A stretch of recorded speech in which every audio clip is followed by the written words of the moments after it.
that's where I'm interested in why JD Vance is on every single Sunday talk show, Yeah. right? Like, I was wondering, is it a humiliation ritual? Like, is this just, is Trump too lazy? Does he want to be golfing on Sundays? Like, JD Vance has been so visible Mhm. despite these historic unfavorables. So I was just like, Trump's always been a numbers ratings guy, right? Like he sees these numbers, or does he? Like have we crossed the Rubicon with Donald Trump where everybody's loomered? Everybody is a part of the cult. And he's looking at like these junk Republican polls that have him in a close race or up or whatever Mhm. and not losing momentum. I'm not sure, but it feels like he's lost. He always, even, when he was at his most insane, he was always able to like lick his finger and put it to Mhm. the wind and determine where it was going. He's lost his internal ballast, and I think it's because everyone's a loomer. Yeah, no, I think that's largely right. Although I will say I mean, there's a lot of junk polls, but there are a few good polls that also show a close race. I mean, it is, but on the Vance thing, I mean, it's a very interesting question because Vance is I mean, he's the most hated figure of the, four people on major political tickets. He's like, has worse favorabilities than Trump, but, and much worse than Walz, but who actually has favorable approval. But what the reporting is that the Trump people actually value Vance, and they think that he's able to reach alienated young men with the sort of cat lady talk, and that this is going to be their lifeline, and that if there's enough sort of like unpolitical young men who have a lot of gender grievance, who kind of blame women for their problems in life, and that Vance is going on all this talk shows and also on all the podcasts, he can reach them. Now, do I believe that theory is going to work? I don't think so, but that does seem. I mean, it does genuinely seem that the Trump people think that Vance is a political asset, despite like everything that we're seeing in the polls. I want to talk about that, but I also want to talk about it from Vance's perspective. But just staying on that theory, Mm-hmm. was that theory? I mean, it becomes more problematic what you have to do to Mm-hmm. get those guys, right? Literally Yeah. those guys, in the context of a run against Kamala Harris, Mm-hmm. right? Because there's a higher sensitivity to what's going on in terms of like what you need to motivate those disaffected male voters with misogyny and racism. There's almost like it becomes more of a narrative in some way when Harris is on the ticket. Like what they're running the play that they had for Biden, right? We're going to undercut his white working class bona fides, and we're going to juice that situation. And then presumably there'd be other things happening that where they would attempt to sort of get more the middle road. Like we'll have Vance over here. He'll be our attack dog. He'll go somewhat, low level podcasts and, sort of, and then, I mean, he's their man among the insults. They think that there's enough insults in America. And then they would be able to be freed to like, Trump could be more moderate and hang back and appeal to the. Well, Trump screwed that up with the cats eating the dogs thing. Like, so now Vance he's is on really off cleanup balance. duty. But I'm saying that was a Biden's strategy, right? Yeah. No. I mean, I think it's also the case. It's almost like drugs. Like if you're on drugs, you need more and more drugs to get that juice up, to get that high. So I've often felt that the racism and misogyny was something that the GOP is addicted to, and they're reaching the stage where it's not enough to say welfare queens. You got to be talking about Haitians eating cats and dogs. It's not enough to say like Murphy Brown. You got to be saying like these childless cat ladies are ruining America. And as you say, like there's a trade-off. Like the more you talk like that, the weirder you are, and you like are seen as weird, and that explains why Vance has historically there's actually even Dan Quayle and Sarah Palin were not as unpopular as JD Vance is right now as a vice presidential candidate. So yeah, I mean if I'm going by the polling, I'm thinking their strategy is not working. But I mean, that is their thinking. And I think Trump has always had in 2016 this idea of this sort of coalition of the disaffected. You get enough groups of people with grievances. You get the Gamergate people, you get the incels, you get the pickup artist, you get the anti-vaxxers. You throw out like enough dog whistles to like these small groups, but they can add up to like a winning coalition. But yeah, I mean, like, I don't know. This year it feels different. Like, I don't think they're getting the juice. Let me ask you this in terms of Vance. Is he like, Sarah Palin, she did what she did. She actually then shortly after quit her governorship. Yeah. Dan Quayle, became vice president. I'm trying to think of someone. I mean, even Paul Ryan after Romney, like, he hung in there for a while, but he was gone. What happens to Vance after this if they lose? Because, it's one thing to be out there and running a campaign, but here's a guy who's literally going out there and say, I don't care that they're here legally. I'm going to keep saying that they're illegal, immigrants. I don't care that there's no truth to them eating cats and dogs. I'm going to say it. Like, it seems to me that he is making himself significantly more toxic than we have seen in the past by somebody who ostensibly wants to go forward and be in the Senate. He underperformed in Ohio relative to DeWine and to Trump. So I mean, you got DeWine coming out there basically saying, no, he's lying. Like, Tim Ryan could try again. This is no, absolutely. Like even within the context of the Republican Party, like the Ohio Republican Party has been very interesting because the DeWine and the mayor of Springfield have kind of stood by the Haitians. So I think that even within the Republican Party, there's a sense that this kind of racism is too far. The only thing I will say with Vance is that his real money is in Peter Thiel. And as long as like Peter Thiel, who's one of the wealthiest men in the world, is going to be there to be the patron of Vance. But he's burned a lot of bridges throughout his life. I mean, it's important to remember, like, the initial appeal of J.D. Vance with the Hillbilly Elegy was to sort of like centrist liberals and the center right, to say, like offering this narrative of the really bad white working class that needs to, get up its bootstraps and it has cultural problems. And but he's lost those people, like a lot, by moving so hard to the right. And I don't know. I mean, like, I think he's going to lose like being a credible mainstream Republican. So where does he go from here?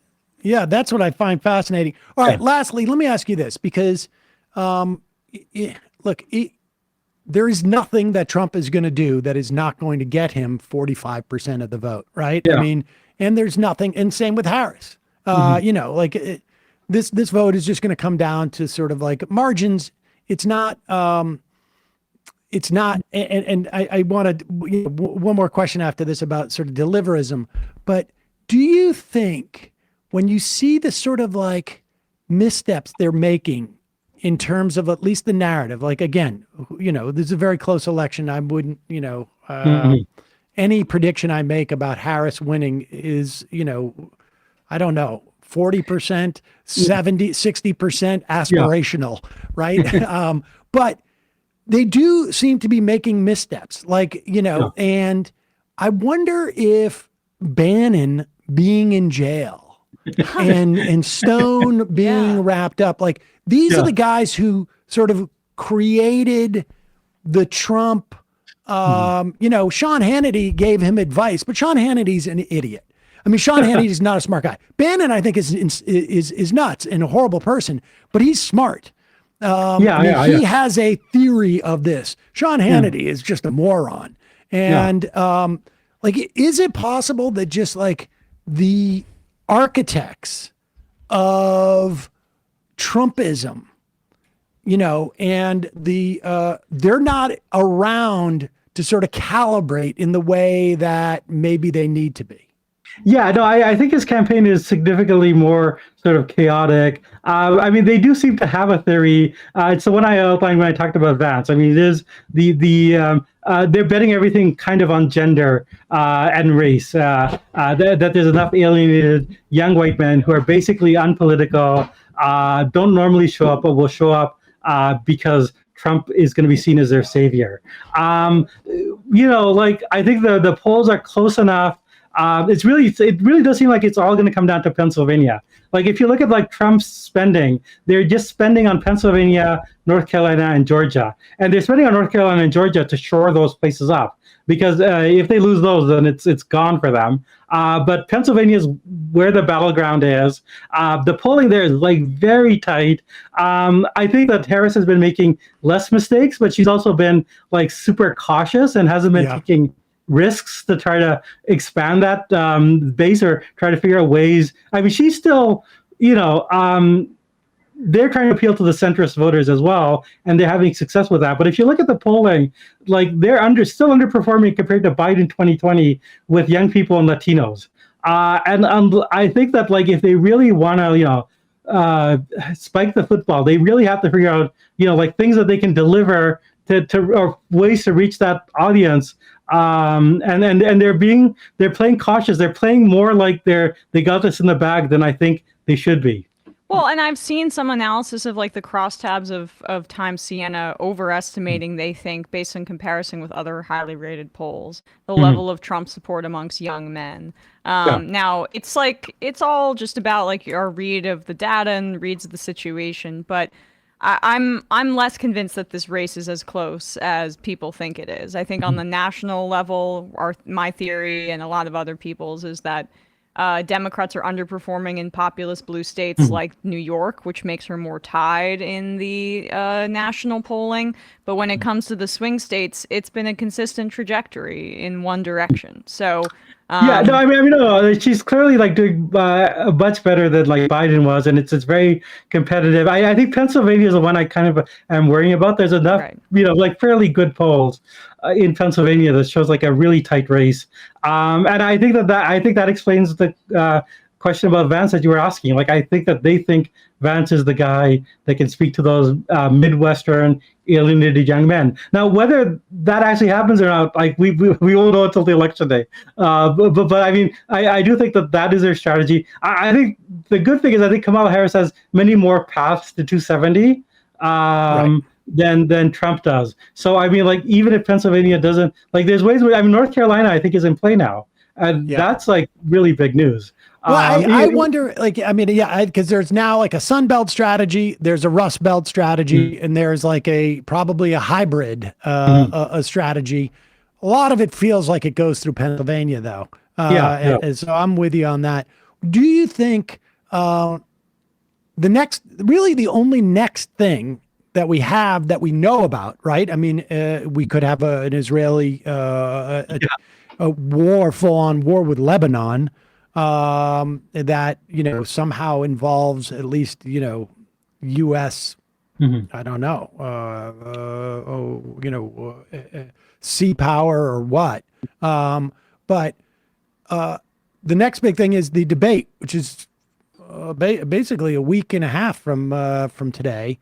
And I wonder if Robinson is not a great opportunity for Walz to sort of reinvigorate the weird thing.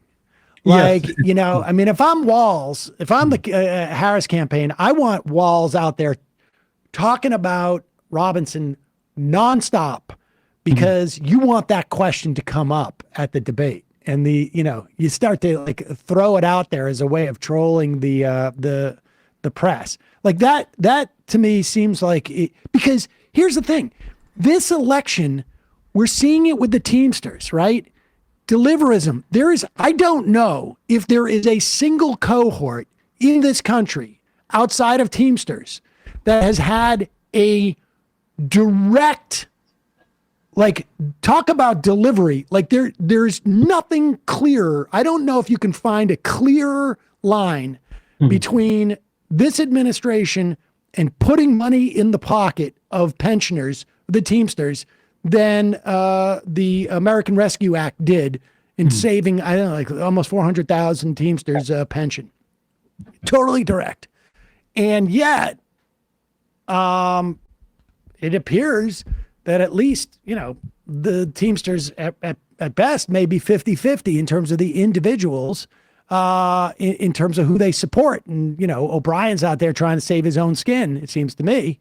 Yeah, well, the complicating factor is, there's a national union, but the local unions in like all the swing states have endorsed Harris, and then you have prominent Teamsters like James Hoffa, who have like taken issue with O'Brien. I'm not so worried about the Teamsters. Like, I actually think I'm not worried about it, but it seems to show that deliverism is like, how much is that in play in the context of this election versus like at least in terms of the right, their culture war stuff.